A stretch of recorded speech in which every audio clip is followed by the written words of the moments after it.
Hello everyone. আজকে তোমাদের আরো একটি নতুন টপিক নিয়ে আলোচনা হবে, যেটা হচ্ছে বেসিক এডুকেশন। মহাত্মা গান্ধীর এই বেসিক এডুকেশন যেটা রয়েছে বা বুনিয়াদী শিক্ষা, সেই ব্যাপারে আজকে আমরা আলোচনা করবো ডিটেলসে। তো প্রথমে দেখে নাও কিভাবে এই বুনিয়াদী শিক্ষার প্রসেসটার জন্য মহাত্মা গান্ধী চালু করার কথা প্রস্তাব রেখেছিলেন। এবং সেটা হচ্ছে মেন কথা যে দেখো, বেসিক এডুকেশন স্কিম বা এটাকে ওয়ার্ধা স্কিম অফ এডুকেশন বলা হয়ে থাকে, ঠিক আছে? কি না, basic education scheme or Wardha scheme of এডুকেশনও এটাকে বলা হয়ে থাকে। এটা কি হয়েছিল না, মহাত্মা গান্ধী আমাদের স্বাধীনতা সময়কালে বা 1931 যখন হয়, সেই টাইমটাতে কি হয়, স্বাধীনতার পূর্বে তার আগে কি হয়েছিল না, মহাত্মা গান্ধী লক্ষ্য করেন যে আমাদের ভারতবর্ষে যে ধরনের শিক্ষা ব্যবস্থা প্রচলিত রয়েছে, সেই শিক্ষা ব্যবস্থায় কি ছিল না, সেই শিক্ষা ব্যবস্থা সম্পূর্ণভাবে ইংরেজ পরিচালিত ছিল। এবং ইংরেজরা যেভাবে বা ব্রিটিশরা যেভাবে কারিকুলাম বা যেভাবে প্রসেস করে আমাদের শিক্ষা ব্যবস্থাটা চালু করেছিল, তাতে কিন্তু ভারতীয়দের খুব বেশি লাভজনক ছিল না। সেটা সম্পূর্ণভাবে ছিল কিন্তু ব্রিটিশ শাসিত। এবং ব্রিটিশ শাসিত বা ব্রিটিশ রাজ্যে ভারতীয়দের তাদের কাজে নিয়োগ করার জন্য যে বেসিক এডুকেশন বা যে ইংরেজি শিক্ষাতে শিক্ষিত করে যেভাবে তাদের কর্মচারী হিসেবে নিয়োগ করা যায়, সেরকম কিছু একটা পার্সেন্টেজকে কি করা হয়েছিল না, সেখানে তাদেরকে নেওয়া হয়েছিল, ঠিক আছে? তাদেরকে সেই এডুকেশনের পার্টে নেওয়া হয়েছিল। কিন্তু দেখা যায় যে হিউজ অ্যামাউন্টের যে স্টুডেন্টরা রয়েছে বা হিউজ অ্যামাউন্টের যে ভারতবাসী রয়েছে, তারা কিন্তু এই শিক্ষা থেকে বঞ্চিত এবং সেই শিক্ষাটা তাদের কিন্তু কোনো কাজে লাগছে না। তখন তিনি আবেদন করেছিলেন, দেখো, তখন তারা আবেদন করেছিলেন on 22nd and 23rd October 1937 এ। কি করে, national education conference or Wardha education conference was held where Gandhiji presented the draft of national education. National Education Conference or Wardha Education Conference was held where Gandhiji presented the draft of national education. তো তিনি প্রথম কত না 22nd 22 and 23rd October 1937 এ তিনি প্রথম কোথায় হয়, ওয়ার্ধা, মহারাষ্ট্রের ওয়ার্ধা, ঠিক আছে? ওয়ার্ধাতে একটা এডুকেশনাল কনফারেন্স হয়েছিল, যেখানে মহাত্মা গান্ধী কি করেছিলেন না, প্রথমবার তিনি ভারতীয়দের ন্যাশনাল এডুকেশনের জন্য একটা presented the draft of national এডুকেশনের ব্যাপারে তিনি কথা বলেন। এরপরে কি হয়, a committee was appointed and Dr. Zakir Hussain was appointed as the chairman to frame the scheme of basic education. Mahatma Gandhi তাহলে ওয়ার্ধা সম্মেলনে প্রথম যে বেসিক এডুকেশনের কথা বলেছিলেন, সেই বেসিক এডুকেশনের স্কিমটাতে কি হয় না, সেটাকে পরিপূর্ণ লাভ করার জন্য ডক্টর জাকির হুসেনকে তিনি অ্যাপয়েন্ট করা হয়েছিল। এই একটা কমিটি নিয়োগ করা হয়েছিল, যেখানে জাকির হুসেন কে ছিলেন was appointed as a chairman of frame the scheme of basic education, ঠিক আছে? এখানে chairman of frame the scheme of basic education ছিলেন। তো এখানে তার এই ডক্টর জাকির হোসেনের এই চেয়ারম্যান ছিলেন একটা কমিটিতে, যেখানে বেসিক এডুকেশনের ব্যাপারে মহাত্মা গান্ধী বলেছিলেন। The committee submitted the report Wardha Scheme of Education in March 1938. এখানে কি হয়েছিল, the committee submitted the report Wardha Scheme of Education in March 1938. তো এখানে কি হয়, ওই কমিটি ওয়ার্ধা স্কিম অফ এডুকেশনে কি করে একটা রিপোর্ট পেশ করেছিলেন মার্চ 1938, ঠিক আছে? এই বেসিক এডুকেশনকে প্রাধান্য দিয়ে। তো এরপরে দেখো, তাহলে আমরা বুঝতে পারলাম না মহাত্মা গান্ধী কি রিয়েলাইজ করেছিলেন। মহাত্মা গান্ধী রিয়েলাইজ করেছিলেন ইন দ্য ইয়ার 1937 এবং তার আগেও, যে ভারতীয়দের যে মধ্যে যে শিক্ষা ব্যবস্থাটা প্রচলিত রয়েছে, শুধুমাত্র সেই শিক্ষা ব্যবস্থাটা ইংরেজি শিক্ষা দ্বারা চালিত এবং ব্রিটিশদের অধীনে ভারতীয়রা যাতে কাজ করতে পারে বা তাদের অফিসে বা তাদের বিভিন্ন কর্মকলাপে যুক্ত হতে পারে, সেই জন্য শরীরের দিক থেকে ভারতীয় কিন্তু মাইন্ডের দিক থেকে যাতে ব্রিটিশ ভাবে শিক্ষা লাভ করে সেই রকম শিক্ষা তাদেরকে দেয়া হচ্ছিল, যাতে ভারতীয়দের বাকি যে ভারতীয়দের কোন রকম কিন্তু উপকার হয়নি। তো সেই ব্যবস্থাটাকে চেঞ্জ করার উদ্দেশ্যে মহাত্মা গান্ধী প্রথম ওয়ার্ধা সম্মেলনে একটা প্রস্তাব রাখেন। তিনি বলেন যে বেসিক এডুকেশন দরকার, বা যে এডুকেশন সিস্টেমটা এখনো অবধি ভারতবর্ষে চলছে সেটার পরিবর্তন দরকার, এবং সেটা পরিবর্তন করার জন্য তিনি প্রস্তাব রাখেন। পরবর্তীকালে একটা ডক্টর জাকির হোসেনের নেতৃত্বে একটা কমিটিতে তিনি চেয়ারপারসন ছিলেন, এবং তার নির্দেশে একটা কমিটি গঠন করা হয়, যেখানে কি হয় না ওয়ার্ধা সম্মেলনে কি হয় না এই বেসিক এডুকেশন স্কিমটাকে নিয়ে আসা হয় এবং তার কিছু প্রস্তাব দেওয়া হয়ে থাকে। তো এবার দেখে নিই যে এই বেসিক এডুকেশনের কি কি আলাদা নাম রয়েছে। এই বেসিক এই যে এডুকেশন বা আমরা বুনিয়াদী শিক্ষা যেটা বলে, মহাত্মা গান্ধীর বুনিয়াদী শিক্ষা, এই শিক্ষাটা আরো অনেকগুলি নামে কিন্তু সর্বভারতব্যাপী অনেকগুলি নামে পরিচিত, যেগুলোর মধ্যে ওয়ার্ধা স্কিম বলা হয় এটাকে। কেন কি ওয়ার্ধা সম্মেলনে প্রথমে বেসিক এডুকেশনের কথাটা কিন্তু তুলে ধরা হয়েছিল, তাই এটাকে আমরা ওয়ার্ধা স্কিম বলে থাকি। নেক্সট দেখো নাই তালিম। নাই তালিম, নাই আমরা একটা হিন্দি টার্ম, এটা নাই তালিম, নতুন একটা তালিম বা নতুন একটা শিক্ষা, তাই নাই তালিম বলছে এটাকে। বুনিয়াদী শিক্ষা, যেটাকে বললাম বুনিয়াদী শিক্ষা। নেক্সট হচ্ছে craft based education. Craft based মানে বুনিয়াদী শিক্ষাতে মহাত্মা গান্ধী মূলত craft based art based education বা এখানে যেখানে জীবিকা নির্বাহ করার মতন বা প্রোডাক্টিভ ওয়ার্কের মাধ্যমে যে শিক্ষা লাভ করা হয় সেটাকে জোর দিয়েছিলেন বলে এটাকে ক্রাফট বেসড এডুকেশন বলা হয়। তাহলে আমরা কি জানতে পারলাম যে বুনিয়াদী শিক্ষার আরো কতগুলি নামে পরিচিত সারা ভারতবর্ষব্যাপী। তার মধ্যে একটা ছিল ওয়ার্ধা স্কিম, নয়া তালিম, বুনিয়াদী শিক্ষা অ্যান্ড ক্রাফট বেসড এডুকেশন। ঠিক আছে, চলো এরপরে আমরা দেখে নিই যে এই বুনিয়াদী শিক্ষার কি কি প্রিন্সিপালস ছিল। ঠিক আছে, কি কি প্রিন্সিপালস ছিল। তো প্রথমে দেখো free and compulsory education. Free and compulsory education, Mahatma Gandhi বলেছিলেন যে 14 বছর বয়স পর্যন্ত কোনো শিক্ষার্থীকে বা কোনো শিশুকে সম্পূর্ণভাবে বিনামূল্যে শিক্ষা দেওয়া হবে। সম্পূর্ণ বিনামূল্যে শিক্ষা দেওয়া হবে আপ টু 14 ইয়ার্স। ঠিক আছে, 14 বছর পর্যন্ত বিনামূল্যে শিক্ষা প্রদান করা হবে এই শিক্ষা ব্যবস্থাতে। দুই হচ্ছে মাদার টাং। এতক্ষণ আমরা আলোচনা করছিলাম যে ব্রিটিশরা যে শিক্ষা ব্যবস্থা চালু করেছিল, যেখানে মাতৃভাষার কোনো স্থান ছিল না ভারতীয়দের, সেখানে শুধুমাত্র ইংরেজি শিক্ষাই স্বীকৃত করা হতো। তো এখানে তিনি মহাত্মা গান্ধী বললেন যে না, বুনিয়াদী শিক্ষাতে আমরা আমাদের ভারতীয়দের যে মাতৃভাষা রয়েছে, যে সমস্ত শিক্ষার্থীদের নিজেদের মাতৃভাষা, সেই মাতৃভাষাতেই তারা কিন্তু শিক্ষা লাভ করবে। Next, no place for English. Gandhiji কিন্তু সম্পূর্ণভাবে বললেন নো প্লেস ফর ইংলিশ। এখানে কিন্তু এই ভারতীয়দের বুনিয়াদী শিক্ষা ব্যবস্থায় ইংরেজির কোনো স্থান নেই বা ইংরেজি শিক্ষায় স্বীকৃত করা হবে না। নেক্সট দেখো develop human values in child. Develop human values in child, Mahatma Gandhi notice করেছিলেন যে শিক্ষা ব্যবস্থাটা চালু ছিল সেখানে কিন্তু হিউম্যান ভ্যালু বা সেন্সিভিটি বা অন্যরকম যে আবেগ, ভারতীয়দের নিজেদের যে সংস্কৃতি কালচার, এই সমস্তগুলো কিন্তু টোটালি কিন্তু শিক্ষা এই সমস্ত কিন্তু সিলেবাস থেকে বাইরে ছিল। তো উনি বললেন যে ভারতীয়দের মধ্যে যে নতুন শিক্ষা ব্যবস্থা চালু হবে সেখানে কি হবে, no place for English and develop human value, যেখানে শিশুদের মধ্যে যাতে হিউম্যান ভ্যালু মানবিকতা বোধ বা হিউম্যান ভ্যালু যাতে জাগ্রত করা সম্ভব হয়। ক্রাফট সেন্টার, আমি যেটা বললাম যেখানে দেখো বলা হয়েছে craft based education. Mahatma Gandhi মনে করেছিলেন যে শিক্ষা ব্যবস্থা তখনই সেরকম হওয়া দরকার যে শিক্ষা ব্যবস্থার মাধ্যমে সমস্ত মানুষ নিজেদের কর্ম করে জীবিকা নির্বাহ করতে পারবে।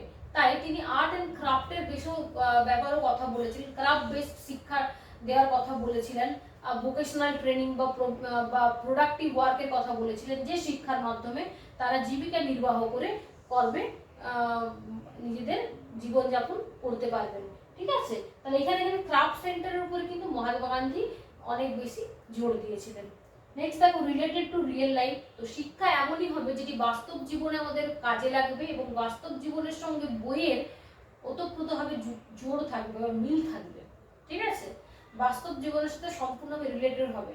তাহলে কি না এখানে বলতে পারি আমরা যে syllabus should be related to the real life আর ইউজফুল। অবশ্যই সেটা আমাদের কাজে লাগতে হবে। এমন কিছু আমরা পড়বো না বা এমন কিছু শিখবো না যেটা আমাদের বাস্তবে কোনো কাজে লাগবে না বা যেটা আমরা প্রপারলি ইউজ করতে পারবো না। ঠিক আছে, তাহলে অবশ্যই সিলেবাসটা হবে ইউজফুল বা এডুকেশন সিস্টেমটা হবে ইউজফুল। নেক্সট দেখো রেসপন্সিবল। এমন শিক্ষা ব্যবস্থা হবে যেখানে প্রত্যেকটা শিক্ষার্থী একটা দেশের রেসপন্সিবল পারসন হিসেবে নিজেকে তুলে ধরতে পারে, একটা রেসপন্সিবল স্টুডেন্ট হিসেবে নিজেকে তুলে ধরতে পারে। তাহলে অবশ্যই হতে হবে রেসপন্সিবল, তো সেই ধরনের শিক্ষা দেওয়া হবে। অ্যান্ড লাস্ট দেখো আর্ন দেয়ার লাইভহুড, মানে তারা নিজেদের জীবিকা নির্বাহ করতে পারবে, সেটাই বলা হয়েছে আর্ন দেয়ার লাইভহুড। তাহলে চলো আরেকবার দেখে নিই আমরা যে প্রিন্সিপাল কি, প্রিন্সিপাল গুলো কি, from 7 to 14 years of age child should be free and compulsory education. ঠিক আছে, free and compulsory education 7 to 14 years, 7 to 14 years এর মধ্যে ফ্রি এন্ড কম্পালসারি এডুকেশন দেওয়ার কথা তিনি বলেছিলেন। Teaching should be in mother tongue, এই যে teaching should be in mother tongue, no place for English, teaching should be mother tongue, no place for English. Next, education should develop human values in child, education should develop human values in child. Next কি না দেখো, education should be craft centred, যেটা বললাম craft based education হবে। Next কি হবে, security from unemployment, মানে যাতে তারা জীবিকা নির্বাহ করতে পারে, মানে নিজেরা কি করতে হবে, আর্ন দেয়ার লাইভহুড, এখানে তাদের সিকিউরিটি থাকবে, লাইফের সিকিউরিটি থাকবে, তাদের আর্ন করার সিকিউরিটি থাকবে, তাহলে কি আর্ন দেয়ার লাইভহুড। নেক্সট কি না education should B relate two the real life, যেটা বাস্তব জগতের সাথে related to the real life. ঠিক আছে, তাহলে এইগুলো হচ্ছে কি না প্রিন্সিপাল, এগুলো হচ্ছে কি না প্রিন্সিপাল, এই প্রিন্সিপালগুলোকে ফলো করতে হবে এই বেসিক এডুকেশন। আরেকবার বলে দিচ্ছি, free and compulsory education up to 7 to 14 years old child. Next, mother tongue priority, mother tongue, no place for English education, English language, develop human values in child, craft center education related to the real life, useful, responsible, earn their livelihood, এইগুলোই হচ্ছে principles. Clear? তো চলো এরপর আমরা next দেখে নিচ্ছি আর কি কি গান্ধীজি বলেছিলেন আমাদের এই বেসিক এডুকেশন স্কিমে বা ওয়ার্ধা স্কিম অফ এডুকেশনে। দেখে নাও।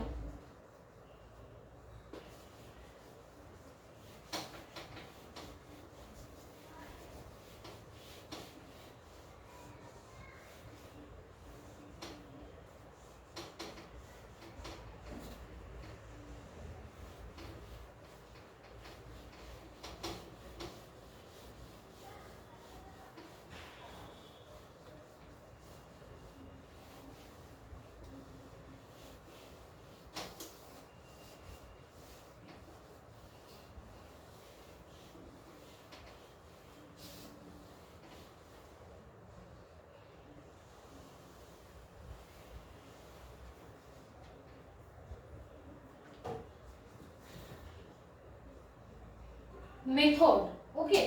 তো দেখো মেথডে কি কি মেথড চালু করেছিলেন মহাত্মা গান্ধী, বলেছিলেন যে বেসিক এডুকেশনে কোন কোন ধরনের মেথড ইউজ করতে হবে।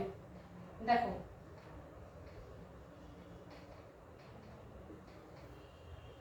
মেথডস, বেসিক এডুকেশনের স্কিমের মেথডগুলি কি কি হতে পারে। তো এখানে একটা কিছু কথা বলেছিলেন মেথডস এর মধ্যে, যে learning by self experience,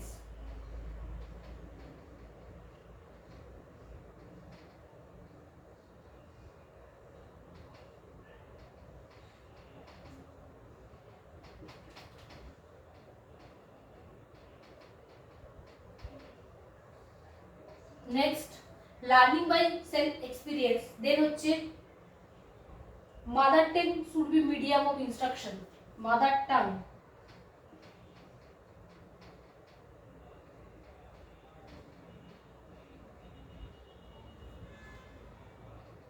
mother tongue should be the mother tongue should be the medium of instruction.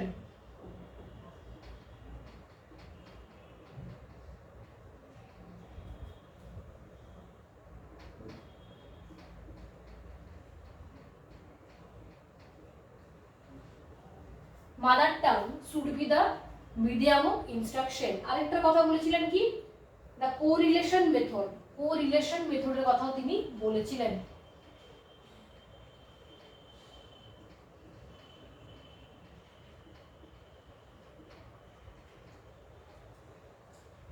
তো দেখো এখানে মেথডস গুলোর মধ্যে কি আছে না, লার্নিং বাই সেলফ এক্সপিরিয়েন্স, মানে তিনি যেটা বলেছিলেন যে লার্নিং বাই ডুইং এর কথা তিনি বলেছিলেন, এবং এখানে তিনি কি বলেছিলেন, লার্নিং বাই সেলফ এক্সপিরিয়েন্স না, বা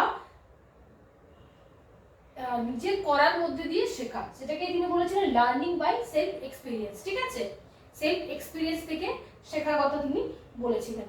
mother tongue should be the medium instruction, এটাতে তিনি খুব ভালো রকম জোর দিয়েছেন। আমি বারবার বলছি যে তিনি কিন্তু মাতৃভাষার উপরে জোর দিয়ে বলেছিলেন যে এই বুনিয়াদী শিক্ষাটা হবে কিন্তু মাতৃভাষায়। ঠিক আছে, নেক্সট দেখো কোরিলেশন মেথড, মানে কি মেথডটা কি হবে এমন যে সবকিছুতে কোরিলেট করবে, যেটা আমি বললাম যে বাস্তবের সাথে সিলেবাসের কোরিলেট করা, যেটা তুমি আমরা বাস্তবে যেটা প্রয়োগ করতে পারবো, ব্যবহার করতে পারবো, সেই ধরনের মেথডটা কিন্তু হওয়ার কথা তিনি বলেছিলেন। এটা হচ্ছে কোরিলেশন মেথড। তার learning by self experience, correlation method and mother tongue should be the medium of instruction, এটা হচ্ছে মেথড হয়ে গেল, মানে তিনি এই মেথডগুলো ইউজ করেছিলেন। তাহলে আমরা কি কি জানলাম যে ওয়ার্ধা সম্মেলনে কিভাবে গান্ধীজি প্রস্তাব রেখেছিলেন, জাকির হোসেন, ডক্টর জাকির হোসেন কিভাবে এটা পরিকল্পনা করেছিলেন, এই বেসিক এডুকেশন আর কি কি নামে পরিচিত, বেসিক এডুকেশনের প্রিন্সিপালগুলি কি কি, এবং বেসিক এডুকেশনের মেথডসগুলো কি কি। এরপর চলো আমরা দেখে নেব যে এখানে না এবারে আমরা জানবো যে ম্যারিটস কি কি থাকতে পারে, কি কি সুবিধা ছিল এই বেসিক এডুকেশনের।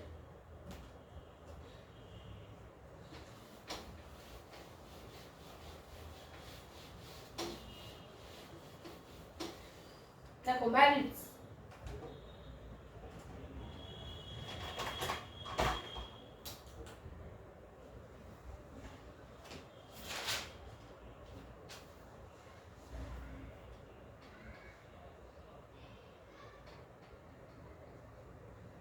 ম্যারিটসে কি ছিল না, ম্যারিটসে দেখো it is based on learning by doing. ঠিক আছে, অর্থাৎ সেলফ এক্সপিরিয়েন্সের থ্রুতে কিন্তু শেখার কথা এখানে বলা হয়েছিল। বা ম্যারিটসে কি বলা হয়েছিল যে লার্নিং বাই ডুইং, একে কি বলা হয়েছিল, লার্নিং বাই ডুইং এর কথা বলা হয়। লার্নিং বাই ডুইং, এখানে কি হয়, লার্নিং বাই ডুইং এর কথা বলা হয়, যে কি হয় না করে শেখার কথা এখানে করার বলা হয়েছিল, সেলফ এক্সপিরিয়েন্স থ্রুতে শেখার কথা, যেটা ম্যারিটস এর মধ্যে আসছে যে করে শেখার মধ্যে। নেক্সট দেখো কি না, relationship between school and society, তাহলে কি relationship between school and society,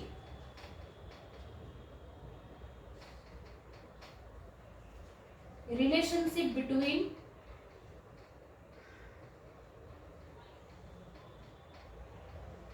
school and society,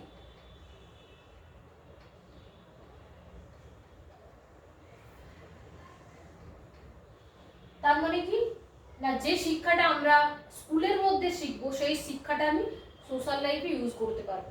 সেই জন্য কি বলা হচ্ছে relationship between school and society, school আর সোসাইটির মধ্যে একটা বন্ধন বা একটা কমিউনিকেশন থাকবে। ঠিক আছে, আরো তিনি বলেছিলেন mother tongue as the medium of instruction, যেখানে তিনি মাদার টাংকে ইম্পর্টেন্স দিয়েছিলেন। ঠিক আছে, অলরাউন্ড ম্যানের অলরাউন্ড ডেভেলপমেন্ট, মানে শুধুমাত্র এই নয় যে তার পুঁথিগত শিক্ষায় শিক্ষিত না, অল ওভার ডেভেলপমেন্টের কথা তিনি বলেছিলেন। তিনি হেলথ ডেভেলপমেন্ট বলেছিলেন, তিনি মেন্টাল ডেভেলপমেন্টের কথা বলেছিলেন, তিনি ইমোশনাল ডেভেলপমেন্টের কথা বলেছিলেন। এই সমস্ত কিছু তিনি এই সমস্ত ডেভেলপমেন্টের কথা কিন্তু তিনি বলেছিলেন যে তিনি সর্বব্যাপী যদি বিকাশ হয় তখনই কিন্তু সেই শিক্ষাটা সম্পূর্ণ। তাহলে তিনি কি বলেছিলেন, অল ওভার ডেভেলপমেন্টের কথা বলেছিলেন, all over development. All over development কার কথা বলেছিলেন, অল ওভার ডেভেলপমেন্ট চাইল্ডের কথা। ঠিক আছে, তাহলে তিনি অলরাউন্ড ডেভেলপমেন্টের কথা কিন্তু বলেছিলেন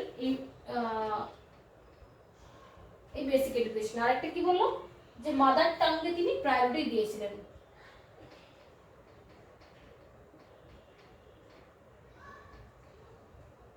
মাদার টাংকে তিনি প্রায়োরিটি দিয়েছিলেন। তাহলে কি mother tongue as the medium of education, তিনি mother tongue as the medium of এডুকেশনের কথা তিনি বলেছিলেন। তাহলে লার্নিং বাই ডুইং হয়ে গেছে, relationship between school and society, all over development, mother tongue. আর কি কি তিনি ভালো কথা বলেছিলেন এই বেসিক এডুকেশনে, আর কি কি তিনি ম্যারিটসের মধ্যে আমরা কি কি পাই, না basic education provided equal education equal service work without distinction. ঠিক আছে, আরেকটা কি বলেছিলেন তিনি, basic education provided equal education equal service work without distinction. ঠিক আছে, তাহলে এখানে এক হচ্ছে learning by doing, relationship between school and society, all over development, mother tongue, এগুলো হচ্ছে ম্যারিটস, যেখানে এই ভালো জিনিসগুলো কিন্তু পাওয়া গিয়েছিল। ঠিক আছে, আরেকটা কি না মোরাল ভ্যালু, যেখানে ডেভেলপমেন্ট হচ্ছে, মোরাল ভ্যালু ডেভেলপমেন্ট বলতে পারি আমরা, বা হিউম্যান ডেভেলপমেন্ট বলতে পারি, moral value development, moral value ডেভেলপমেন্টের কথাও কিন্তু বলা হয়েছিল, মোরাল ভ্যালু ডেভেলপমেন্ট।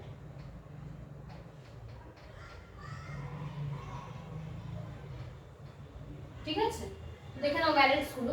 এরপর ম্যারিটস যখন আসছে তখন ডিমেরিটসও আমরা দেখে নিই, ডিমেরিটস এর মধ্যে কোন কোনগুলো আসছে। Demerits,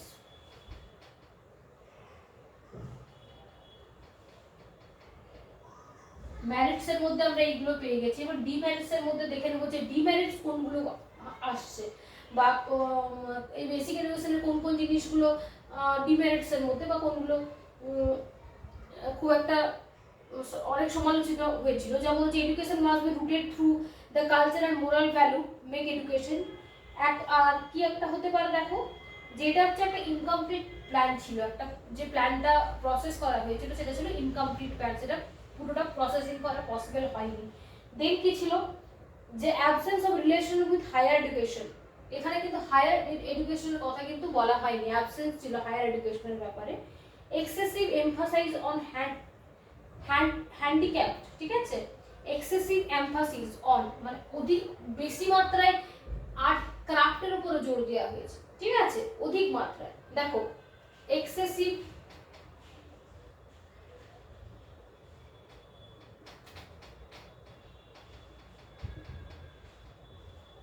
excessive emphasis on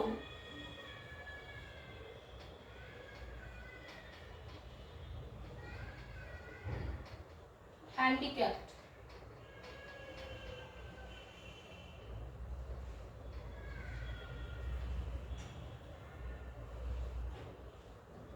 wastage of raw material,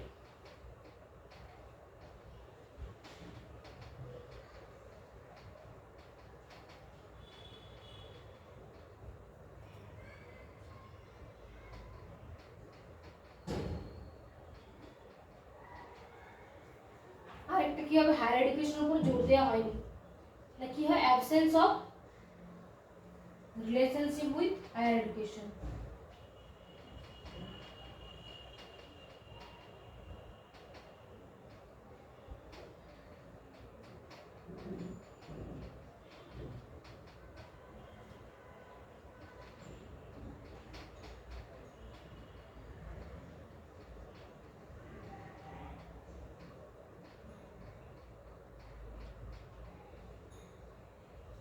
ঠিক আছে, absence of relationship with higher education. তো এখানে তাহলে ম্যারিটস এর মধ্যে আছে লার্নিং বাই ডুইং এর কথা বলা হয়েছিল, মানে নিজের করার মাধ্যমে এক্সপিরিয়েন্সের থ্রুতে করার কথা বলা হয়েছিল। রিলেশনশিপ বিটুইন স্কুল এন্ড সোসাইটির কথা বলা হয়েছিল। অল ওভার ডেভেলপমেন্টের কথা বলা হয়েছিল, যেখানে moral development, then emotional development, physical development, cognitive development, all over ডেভেলপমেন্টের কথা বলা হয়েছিল। ঠিক আছে, দেখে নাও মোরাল, কগনিটিভ, ফিজিক্যাল, ইমোশনাল,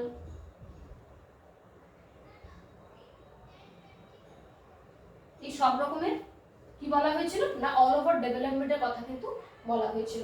আর মাদার টাং হচ্ছে, মাদার টাংকে জোর দেওয়া হয়েছিল এডুকেশনের ওয়ে হিসেবে। মোরাল ভ্যালু ডেভেলপমেন্টের কথা এখানে বলা হয়েছিল। ডিমেরিটস এর মধ্যে কি এক্সেসিভ এমফাসাইজ অন হ্যান্ডিক্যাপ, হ্যান্ডিক্যাপের উপর বেশি বা যে ক্রাফট ওয়ার্কের উপর বেশি জোর দেওয়া হয়েছিল। ওয়াস্টেজ অফ র মেটেরিয়ালস, র মেটেরিয়াল এর কি হবে না ওয়েস্টেজ হবে, মানে ক্ষয় হচ্ছে বা ক্ষতি হচ্ছে, ওয়েস্ট মেটেরিয়াল ইউজ হচ্ছে না properly. Absence of relationship with higher education, এখানে হায়ার এডুকেশনের সাথে কিভাবে এই বেসিক এডুকেশনকে কিভাবে যুক্ত করা যেতে পারে, বা আরো হায়ার এডুকেশন নিয়ে কি কিভাবে পরিকল্পনা করা যেতে পারে, সেই সমস্ত পরিকল্পনা কিন্তু এই বেসিক এডুকেশনে অ্যাবসেন্ট ছিল। তো যেটা একটা ডিমেরিটস এর মধ্যে কিন্তু আসছে। ঠিক আছে, এরপর দেখে নাও, এরপর যেটা বাকি রয়েছে সেটা হচ্ছে টিচার। দেখে নাও এটা, এরপর আসছে টিচার। ঠিক আছে, যে এই বেসিক এডুকেশন স্কিমে বা হোয়াট দ্য স্কিম অফ এডুকেশনে টিচারের কি কি কর্তব্য বা টিচার কি রকম হতে হবে, এটা একটা আমরা সব জায়গায় দেখে থাকি যে টিচারের একটা যে টিচারের একটা যে কাজ রয়েছে, সেই টিচারের কে কি হিসেবে এই ধরনের এডুকেশনে টিচারের যে প্রিন্সিপাল বা টিচারের যে বেসিক যে কনসেপ্টটা, সেটা উনি কি নজরে দেখেছিলেন বা তিনি কি প্রস্তাব রেখেছিলেন। দেখে নাও মেরিটস এন্ড ডিমেরিটস। তোমাদের যদি কারো কোনো আজকের ক্লাসটা নিয়ে অসুবিধা থাকে তো অবশ্যই তোমরা কমেন্ট করবে, বা কোন রকম যদি প্রশ্ন থাকে অবশ্যই তোমরা কমেন্ট বক্সে কমেন্ট করতে পারো। দেখে নাও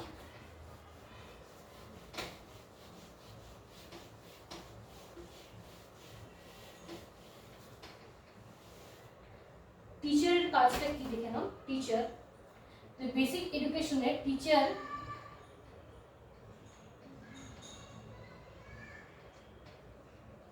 টিচারের কাজ কি। ঠিক আছে, টিচার, এখানে টিচারকে আমরা কি হিসেবে দেখছি, টিচার কেমন হবে, টিচার হবে women teacher has been given preference over man teachers.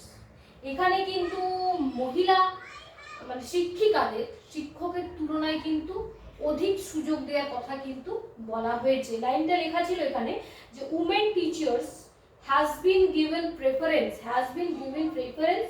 Over man teacher. ঠিক আছে, তো উমেন্স টিচার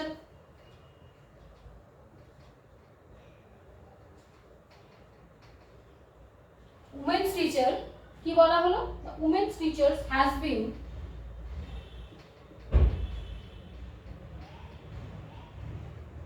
প্রেফারেন্স, আমি উমেন্স টিচার প্রেফারেন্স লিখে দিচ্ছি, ওভার ম্যান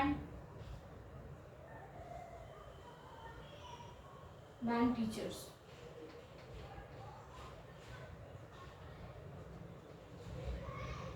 হ্যাঁ, over man teachers, women teacher preference over man teachers. Okay, but women teachers has been given preference over man teachers. Then next কি ছিল যে primary teacher should be at least matric pass. এখানে primary টিচারদের বলা হয়েছিল should be at least matric pass. ঠিক আছে, তো primary teacher should be at least matric pass.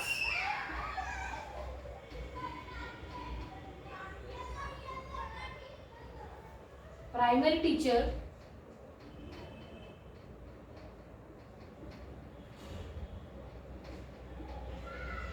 should be at least matric pass.